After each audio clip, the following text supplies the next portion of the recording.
বানাবো বাঁধাকপির পাতা বাটা। বাঁধাকপি, কাঁচা লঙ্কা, টমেটো আর রসুন একে একে মিক্সির মধ্যে ঢেলে নিই। কাঁচা লঙ্কা,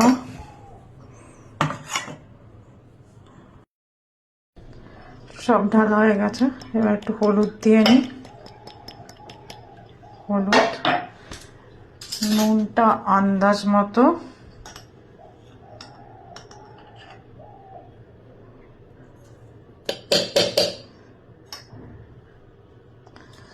এবার এটাকে পেস্ট করে নিই।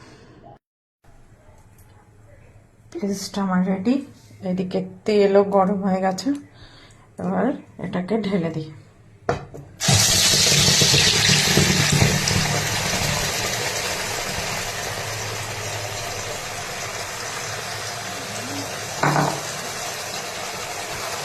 এটাকে 2 মিনিটের জন্য ঢেলে দিয়ে 2 মিনিটের জন্য ঢাকা দিয়ে দিলাম। 2 মিনিট পরে এসে দেখা যাক।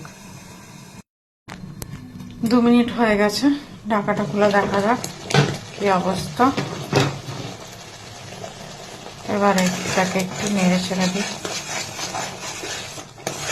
আপনারা চাইলে এটার মধ্যে অল্প করে একটু চিনিও দিতে পারেন, যেহেতু আমি চিনি খাই না তো ওই জন্য আমি চিনি দিইনি এর মধ্যে।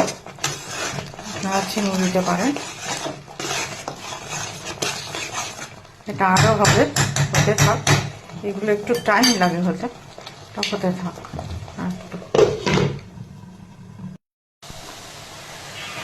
এটা হচ্ছে, এটাকে নাড়তে নাড়তে, খুব নাড়তে হবে এটাকে। নাড়তে নাড়তে এটা একদম শুকিয়ে যাবে।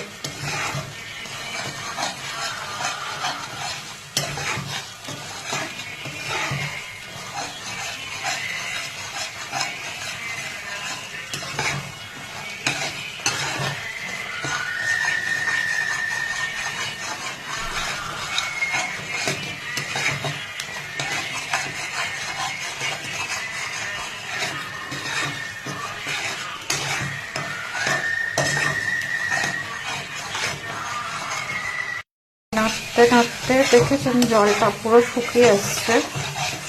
আরো শুকাবে, আরো শুকাবে।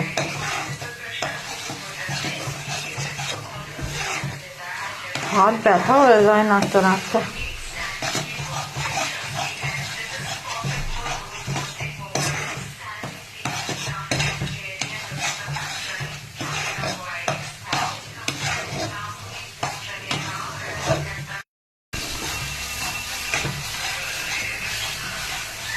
নাড়তে নাড়তে দলা মতন পাকিয়ে যাচ্ছে, তার মানে এটা হয়ে এসছে।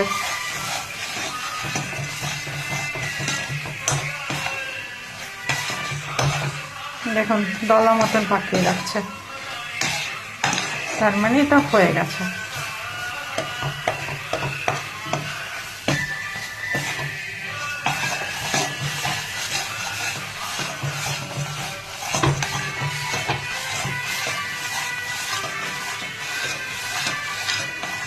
দলা মতন পেকে যাচ্ছে, মানে এটা হয়ে গেছে। চলুন স্টপ করে দিই। বাঁধাকপির পাতা বাটা তৈরি আমাদের।